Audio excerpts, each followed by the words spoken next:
Hi folks, Mr. Ruley here, and I'm going to give you a few tips on how to get started with drawing by using stick figures. Now, there are more detailed ways to use stick figures and less detailed ways to use stick figures. Really, the limits are only your imagination on what you can come up with. So let's go ahead and start by looking at stick figures and really seeing how they're just made up of lines and shapes.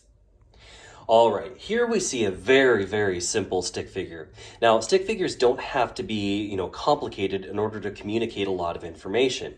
But you can see I really have the impression of a person here with just a few circles for the head and the hands, and a few lines for you can see the body, the neck, the arms, legs, and even the feet are just little lines. So you can communicate a lot of information by keeping things very simple as long as you do it the right way. Now, before I even start drawing, I like to do a few warm-ups here, and I'm going to show you a warm-up I always do before I draw. Now, what I need you to do is make sure you have a piece of paper, right? It could be lined paper, it could be just a plain white paper like this, it could be scratch paper, it doesn't really matter. Just make sure you have some paper. I usually prefer to draw with a pencil, but I think pen actually picks up better on the camera here. And then, of course, a flat space to draw. So here's the first thing I do when, before I draw, just to warm up. So the first thing I'll do is I want to make a few lines here. Now watch me do it first and then try it out right after. So I'm just going to eyeball it, meaning I'm not going to use any rulers or anything like that. Part of this is just really learning how to really estimate your line work here. So it's not going to be perfect, but I'm going to draw a line all the way straight across. And you can see it's not perfect, but hey, that's something. And then, basically I'm making some writing lines here. So I'm going to go, I don't know, ½ inch down, and just do another line. And I'm trying to keep it as parallel as I possibly can. It's not perfect, but that's okay. Over time, you just kind of learn how to draw nice straight lines, and you'll get better at it as you go. Now, if they're a little wonky, again, don't sweat it. It's just a warm-up. Now what I do is I really think of 4 different activities to do, and I like to think in rules of 5s. So the first thing I'm going to do is I'm going to draw 5 circles. I'm going to try to make them spaced equally apart, and I'm going to try to make them as close to the same size as possible. Now, I'm not going to take all the time in the world for this. I'm going to be thoughtful about it, but I'm not going to rush. That's the thing you don't want to do. You want to just rush and make it sloppy. So I'm going to start out, here's a circle, 2, 3, 4, 5. All right, I didn't rush, I didn't go too fast and make it so sloppy you couldn't see it, but I also didn't take so much time it becomes really boring and tedious. And you can see my 5 circles are about the same size. They're spaced about, equally far apart, more or less. Again, just to warm up. So the next one I go to is a square. I'm going to draw 5 squares. Now remember, a square has equal distant sides. All 4 sides are equidistant. It's pretty close. I'll do another one. 2, 3, 4, 5. Now, those are probably more rectangles. Again, they're not perfect, but hey, it's just a warm-up. I've spaced them fairly equally apart. The lines are more or less the same distance, so you can kind of see how that works out. So I do 5 circles, then I do 5 squares. Next, can you guess? I'm going to do 5 triangles. So now I'm going to do 5 triangles. I'm going to try to make them all about the same size. Now, Dr. Rosenau, the founder of our school, always talks about little kids, when they're learning to draw or learning to write, the first thing they do is they learn how to draw circles. And then squares are a little more complicated, so then you get to squares, and then you get to triangles. And so there's kind of an order for that. Like, these are easier, these are more complicated, these are more complicated. Theoretically speaking, I'm sure it's different for everybody, but that's generally how it goes. All right, then the last thing here, now I have a few shapes. I'm going to work on some lines. So now I'm going to do 5 slanted lines that go across, and then I'm going to go back and I'm going to make X's here. So the first thing I'll do is I draw a line. I'm going to go about the same spacing apart, and I'm going to try to make sure that those lines are totally parallel to each other. It won't be perfect, but the more thoughtful you are about drawing your lines when you warm up, the more, just the more you develop in your own drawing skills. Now I'll go back and I'm going to try to make these, more or less X's. Again, they won't be perfect. I'm not taking so much time that this gets tedious, but I'm taking enough time to make sure that they're lined up nice and neat, nice and even. All right, I usually do something like that before I jump into drawing. I'd like you guys to practice that. You can go ahead and pause the video and practice a couple of lines like that, just to start. All right, let's go ahead and continue. Now, when we're drawing stick figures here, remember, we're using those lines and those shapes. But first I'm going to draw a non-example. So here's going to be a non-example. And you could draw along with me if you want, or you could just watch. Okay, this is what I see a lot of when kids start drawing, is they draw, basically the head, and then what I'll do is I'll see the body, right? And then I'll see legs, and then I'll see arms. Now, it's a pretty typical stick figure, but let's point out a couple of issues with this. First of all, people don't stand with their arms straight out like this and their legs straight out like that. I mean, they can, but that's not a real natural position for people to be standing. The other thing is I look at, that line is just too long. These arms are like, gigantic arms. I don't know anyone that has arms quite that long in relation to the rest of their body. So we've got some proportions that are off here. And of course, we don't typically stand with our legs and arms straight out like a figure X there. So now, let me show you just a few adjustments here. We're still going to keep it super simple, but hopefully this will look a little bit more like an actual person. So now here is our actual example. Now, I always start with the head. There are a few people who start with a different body part, but I think it's easiest to start with the head because it helps me with my proportions, which I'll get into next. So the first thing I do is I just draw, relatively a circle. Heads aren't perfect circles, so yours doesn't have to be a perfect circle, but, make it fairly round. And then what I do is I'll draw the body. And the body's about twice the length of, the size of your head, and I'll show you that in a moment. And then what I do is I go just a little bit below here to make a neck, and I'll just do some little shoulders. Nothing too big. It's not a perfect proportion there, but those are my shoulders. And then I need some hips. So I just do another line for hips. Now, like we said before, people don't stand with their arms straight out and their legs straight out, typically speaking at least. So if I'm drawing someone standing, I know that their arms typically tend to go out and then bend at the elbow and then go down. And their hands hang just a little bit below your waist. So if you were to stand naturally, you'd likely be standing somewhat like this. Remember, the arms go out, bend at the elbow, and go down. Now legs, same thing. So we can do the legs. I'm gonna kind of have it facing to the right here. So I'm gonna go out and then down where it's bending at the knee, just a little bit. And then for my feet, I make a little line right there. So now out, down, there's another foot. And then for hands, man, hands are difficult to draw. I have worked on hands a lot, but ultimately, I usually just do little circles for hands. So it gives the impression of a hand. It's not perfect, but it gives the impression of that. So when we think about stick figures, try to make yours a little bit more naturally posed, not so artificially posed like this. So a little thought into it can make a big difference there. Now we had talked about proportions.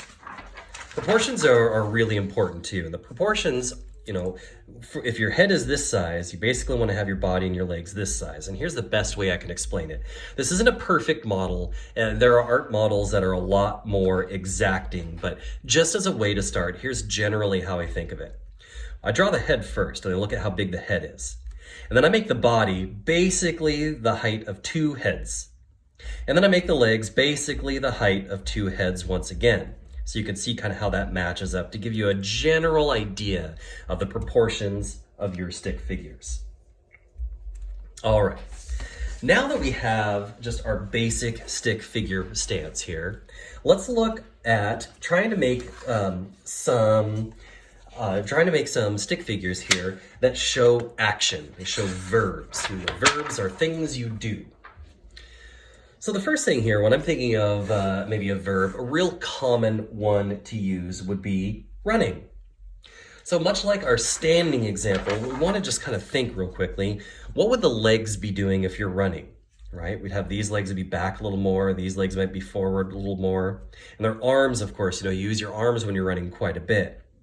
Something I even do before I start drawing a stick figure is I might actually even act it out a little bit and kind of think how my body position is. Or oftentimes what I do too is I'll ask my friends or my kids even if they'll act it out real quick so I can kind of visualize how that body should look. So a couple of things that you can do. When you watch shows, pay attention to how you would draw those characters in action.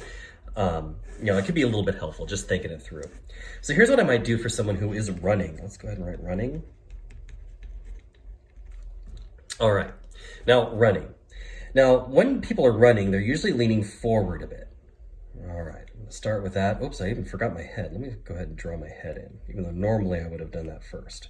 All right, here's my head. Now they're running. They're usually, your back is tilted in the direction that you're running. Then, we have our neck, we have our hips. And I know that my arms kind of look like this, more or less. I have one that kind of points out back like that, and then one that goes down and up kind of like that. So your arms are pumping as you run. And then I have a leg that goes kind of down and back, right, to show the running, and one that kind of goes out, bending at the knee, and down like that. And then what I can do, I usually keep my faces really simple and just kind of do some eyes there, and a nose, and a mouth. And then you can do the speed lines, right? You've seen in cartoons when they do these little lines to show running, and a little ground like that. So you're just kind of slowly adding details to make it more like they are running. So I want you to practice that one. Draw that out a couple of times on paper. You can pause the video while you do that. All right. Next, let's look at some other verbs here. Let's maybe think about throwing something. So we'll do a person that's throwing. All right, when they're throwing, we'll start with the head. All right, now when you're throwing, lots of different ways you can do this. I'm gonna do a little bit of a slant to the back and body there. Just, not as much as maybe when they're running, but a little bit forward because usually you lean into your throw. And I have my neck and I have my hips. And then, you want both feet flat on the ground usually when you throw. I know sometimes pitchers will have their leg up in the air, but the way I might really think about this is, I've moved one leg, 1 foot forward and really planted that on the ground. Then have another one planted firmly on the ground. And then I know one of my arms is usually hanging back there as like a counterweight. And then I'll have one arm like really outstretched there. That's probably when I will do just a full straight line. Now that arm's a little bit longer. I probably would, if I were really doing this, I would erase it and maybe shorten it up a little bit. But we're just getting the general sense of what throwing looks like. And then I think you could add, a ball with maybe some movement lines there to show that they're throwing that ball. Now, I might even want to add like, a baseball cap or something like that. Here's how I do a baseball cap. Basically, I'll draw a hat that goes around the head, then the cap that goes out like that, and then the bill that kind of goes like this, and there's usually a little button on top, and then a couple of lines there, depending on the kind of hat you have. Then maybe eyeballs, nose. This person's really serious there, just kind of chucking that ball. All right, why don't you practice a throwing pose there? You can pause the video while you do that. All right, moving right along here. Next, let's just show someone sitting. Someone's sitting here. So I ran out of paper. I'm not going to crowd my drawings in there. So let's do someone sitting. So someone's sitting. Essentially how I'm going to do that is I'll start out with the head, and then, this person's just going to be sitting upright in a chair. So I'll draw the back and body just like that. And then I'll do my neck, my hips. I'm going to do the legs next. So the legs are really going to go out first, right? Then they go down to show sitting. Out, down to show sitting. And then we'll do like a little bench they're sitting on. Not going to be perfect, and that's okay. It's kind of hard to get those angles just right. Sometimes it takes erasing it and trying it 500 times before you really do get it right. But that's normal, that's drawing. Right? Then maybe they're just kind of sitting down, their hands in their lap, something like that. Just kind of waiting for the bus or waiting for someone else to show up. And then I might do my eyes. I do just a real simple nose there, maybe a smile, maybe some hair, maybe an ear. All right, so that might be sitting. Yeah, the hands. All right, why don't you try a sitting pose and see how you do with that.